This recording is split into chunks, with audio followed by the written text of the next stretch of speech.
Hi, how's it going? Thank you so much for clicking on my video. I appreciate you so much. So, this true crime case is not well known, like at all. I didn't even hear about this until I watched this show on Max called American Monster.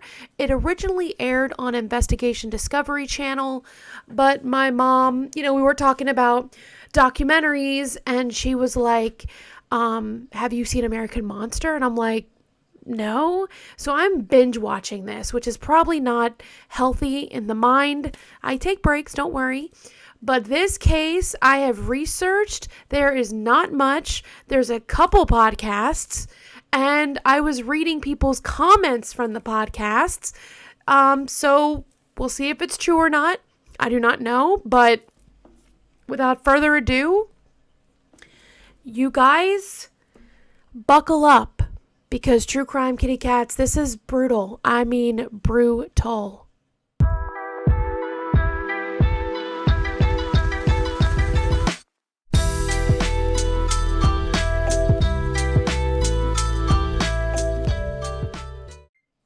Good morning, good evening, good all the things. Thank you guys. I hope you like that intro. It's positivity. It's just my fur babies.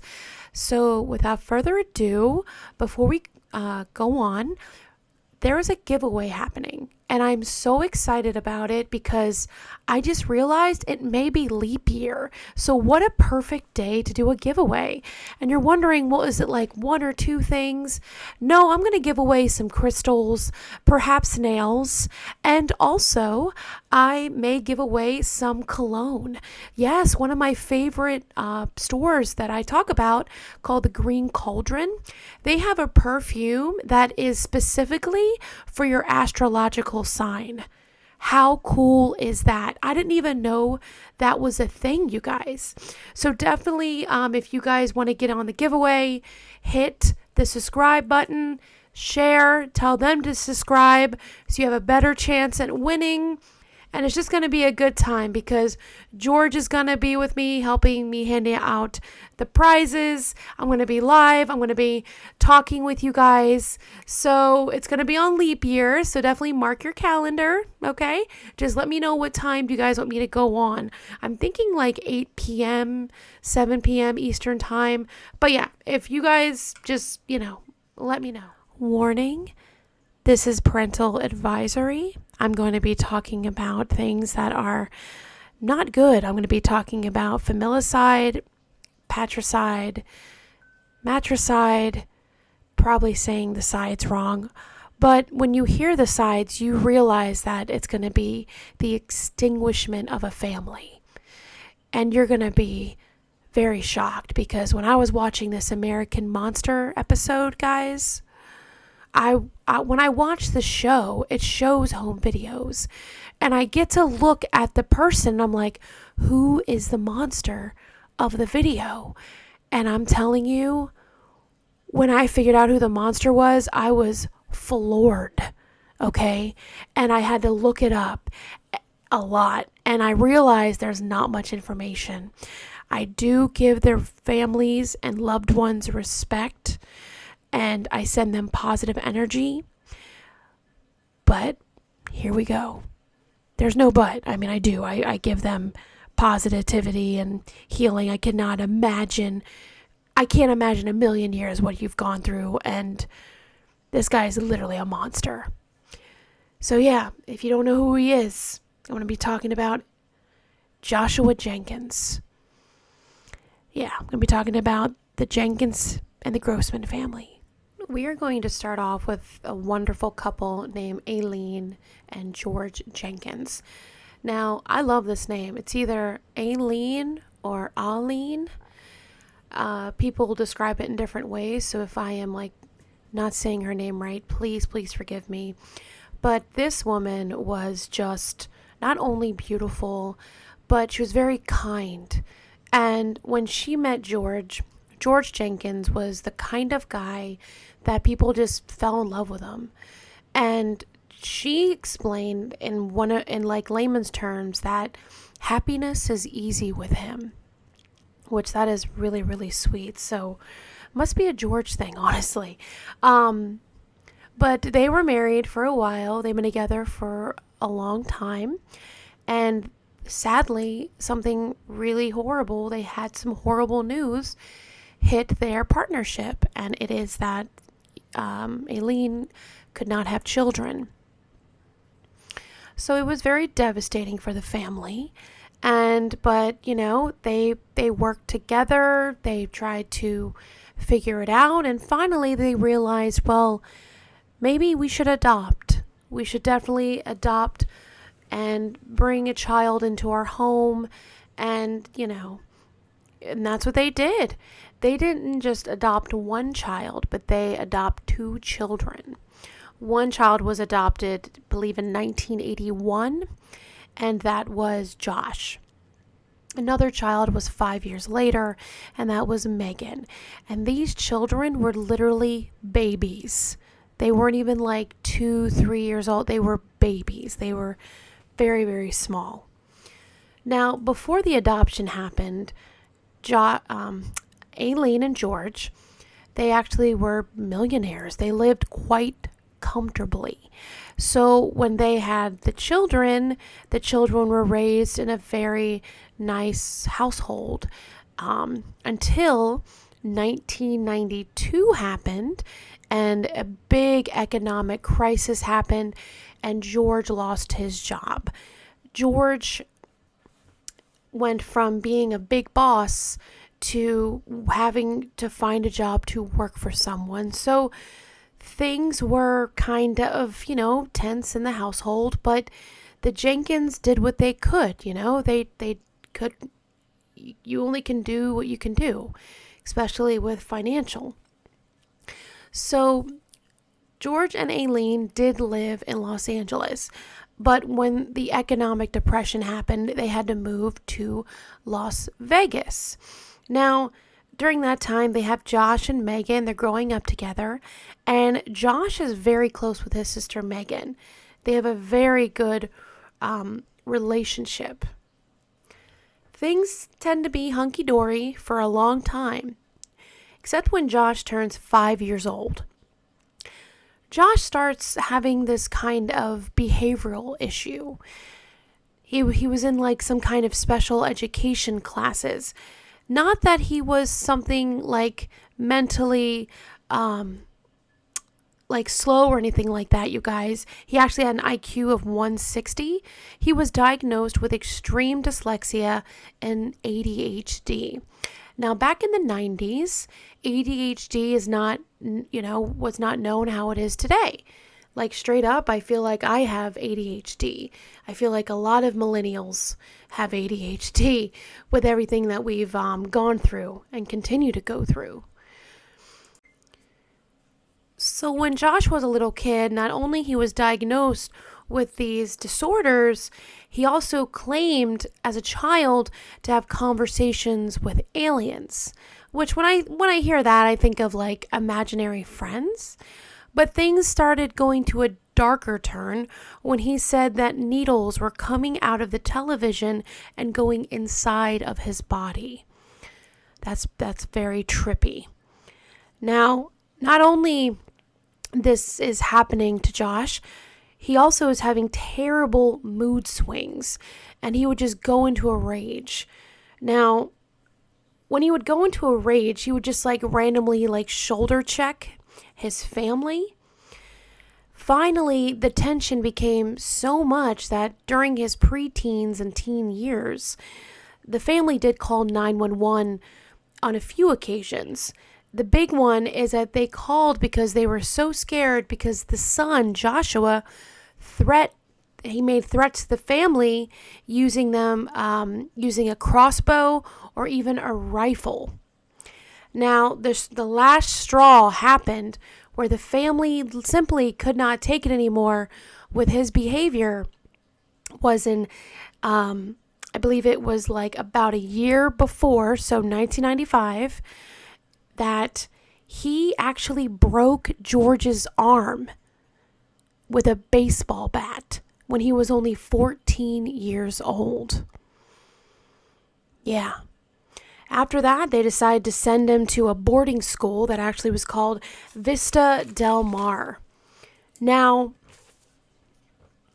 that kind of school, I have researched it. I kept hearing both bad and good, but for the most part, the counselors and teachers did care about their students, and they really did want to, rehabilitate the youth that had behavioral issues. All right, tea break. What did I make? Okay, I have green tea with lemon. Wonderful, wonderful. All right, you guys. Have something around you like a snack or maybe a comfort item, because it's going to be graphic. And I'm going to do my best to be respectful as I can, okay? So, by this time, Joshua is 14 years old, and for about a year, he's been staying at this boarding school, and he is not happy about it at all. He feels abandoned. Already the signs are there, even when he was a kid, but nobody ever thought something like this would happen. February 1996. He went to his teacher or counselor at the boarding school, and he was like, "May I please have a weekend pass? I haven't seen my grandparents in a while, and I would really like to see my family. It's been about a year." Now, you have Alene, you have George, you have Megan, and you have the grandparents, the Grossmans. Now, the grandparents, they are visiting, actually. So the parents think that Joshua is doing better. And in fact, the school says he is doing better. So they decide to actually pick him up for the weekend to visit his grandparents. William and Evelyn Grossman were the grandparents, and they were very excited to see Josh. Now, this is not written anywhere except a comment, but the night of or before this horrific massacre happened, okay? Before this happened, the grandparents were seen outside talking to one another. And one of the neighbors simply just thought now, because of what happened, that they were talking to each other so that the children wouldn't hear them. Maybe they were already afraid and they knew something was going to happen. Like they had some kind of foreboding feeling. So Josh is, seeing his sister Megan and his mom and dad and grandma and grandpa.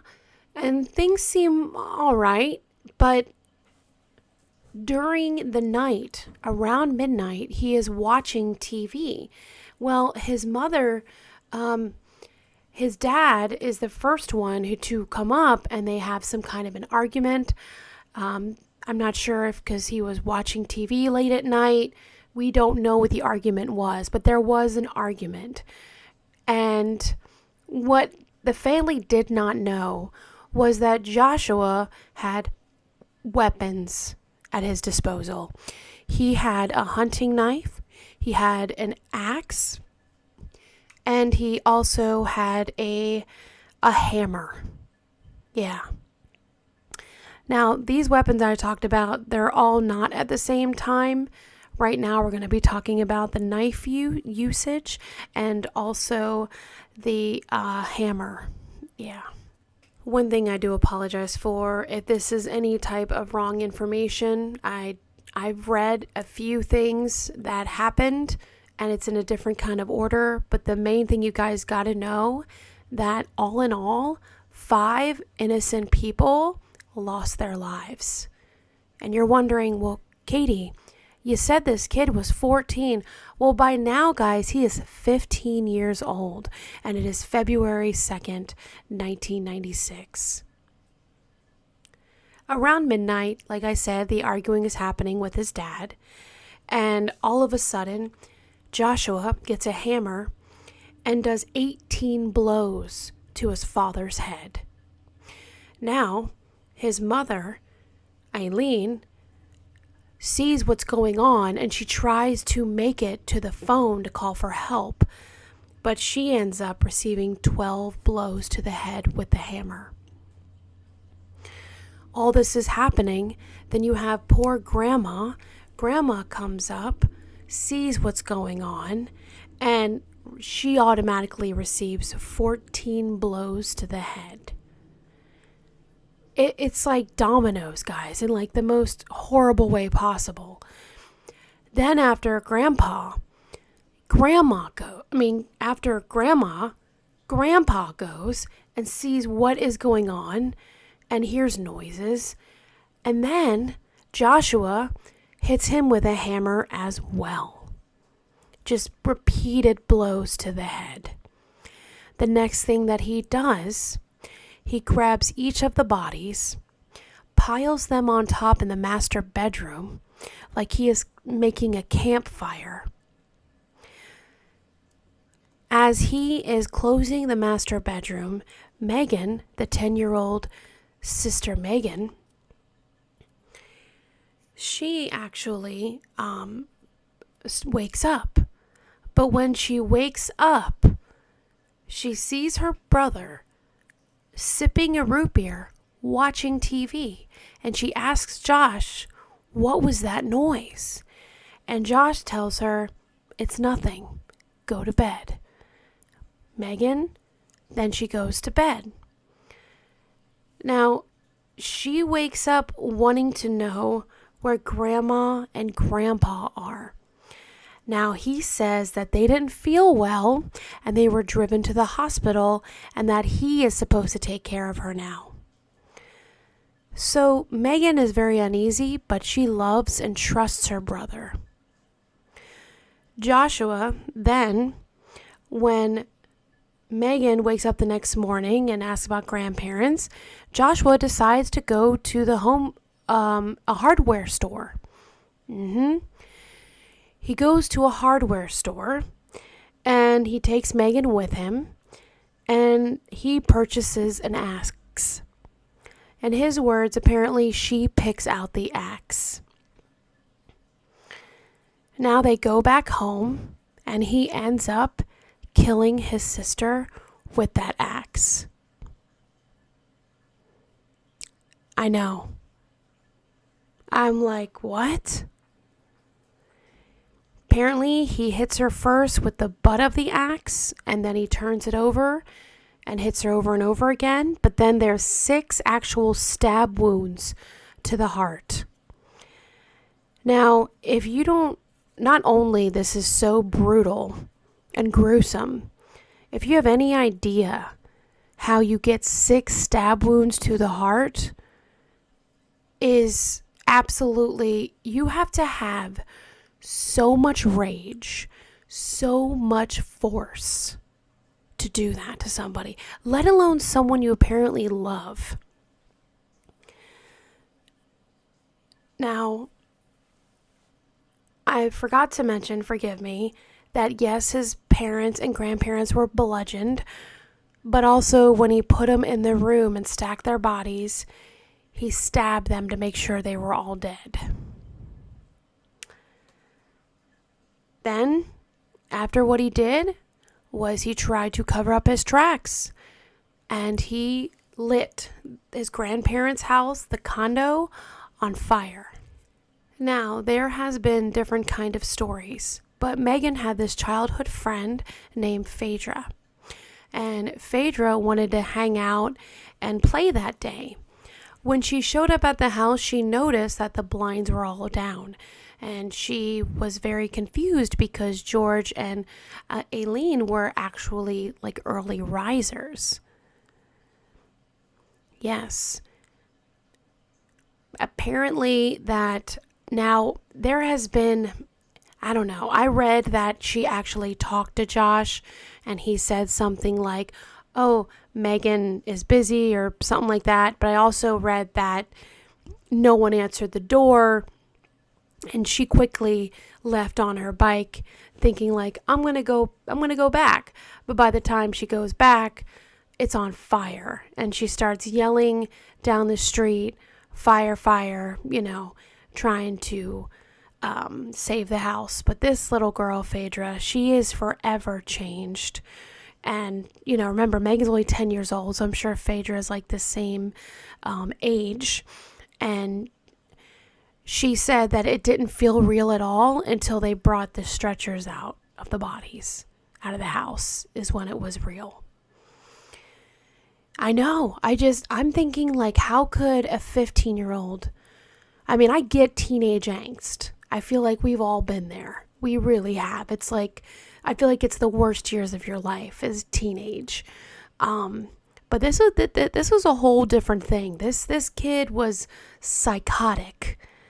Like, I don't know how he had the energy to even do what he did, let alone overpower somebody like that. Yeah, it's very much horrific.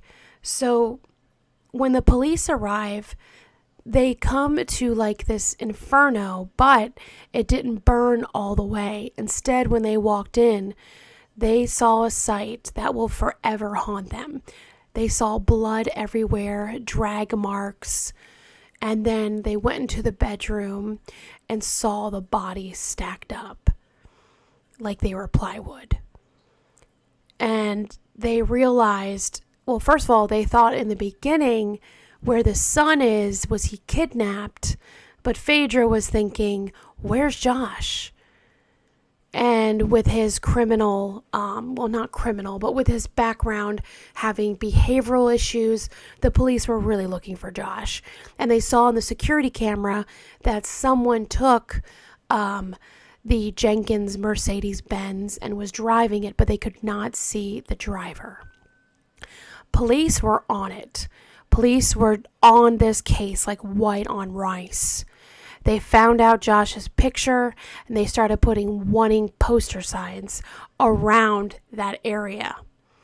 Now, around this time, Josh is really tired and he passes out in the vehicle because if you haven't guessed, yes, he took his parents' Mercedes. But he's 15 years old, doesn't really know how to drive, and he's not a really good driver. So he stops really close to the crime of the scene, like pretty close, miles away, to a nearest gas station. I don't know why he was there. And thank goodness the clerk recognized him on the wanted poster and called 911, and he was quickly apprehended. When the police apprehend him, apparently he has the grandparents' poodle with him, the dog. So he's cool with just, murdering people, but not animals. That's fascinating because usually serial killers go for the animals. Well, he is quickly apprehended and he does have this crazy, cold, matter-of-fact confession. Now, when the investigators ask why did he do this with his family, now, his reply was, the world's really messed up, and I didn't want them to live in it anymore. Too much gangs, too much problems, too much hate. Yeah. Don't let him fool you, though, because he also was very upset that he was put in boarding school. Yep. I know. It's like, I'm sorry, what? There is an interview with a psychiatrist, Dr. Paul Strauss, and after the murders, Joshua said, like, clear as day, like, I feel sad. I miss my family, but I kind of think I did the right thing. If my aunts and uncles were there, I'd have wiped them out too. Yeah, no feeling, no sympathy, like not even some kind of a conscience. Yeah, that sounds like a psychopath. People did blame it on maybe did George abuse his child, and there has been no record of it whatsoever. It's just a horrible case of adopting a horrible bad seed. Megan was not bad. Megan was a very sweet person. Now, there is speculation that Joshua tried to sexually assault Megan on the couch, and she fought. That's why she was stabbed in the chest all those times. But again, we do not know. It's really horrific beyond. And I thought he would honestly get insane because he pled, guilty to insanity. Now, but the fact is he tried to cover up his crime. He tried to escape. And he even went to a hardware store to buy an axe to kill his sister with. The judge did not think he was insane. But they did think he may have been insane to kill this father. So instead of being charged first-degree murder on 5 murders, he was charged first-degree on 4. But he still gets like 112 years in prison. Now, I see your comments about this. Why isn't he not dead now? Why has he not received lethal injection? I don't know. He is just so evil. I just don't understand that. Like, I can't comprehend you doing that to your family. I mean, I get it. I felt like the abandonment issue kind of bit when I was younger, but that made me like sad and made me not want to like hurt anybody, let alone massacre my family and my grandparents. It's like, it's awful. In 2022, he was up for parole, weirdly, and yes, he was shut down. He is 41 years old, and I wouldn't say he has remorse. He does miss his family, but he deserves to be in there. He needs to not be on the street. So what do you guys think this is? Do you think it was nature versus nurture? Is a very hot topic. It's sad because Alene was a twin, and her twin sister actually is the main narrator of the episode of American Monster. And you guys, when I bawled my eyes out, my face hurt so bad.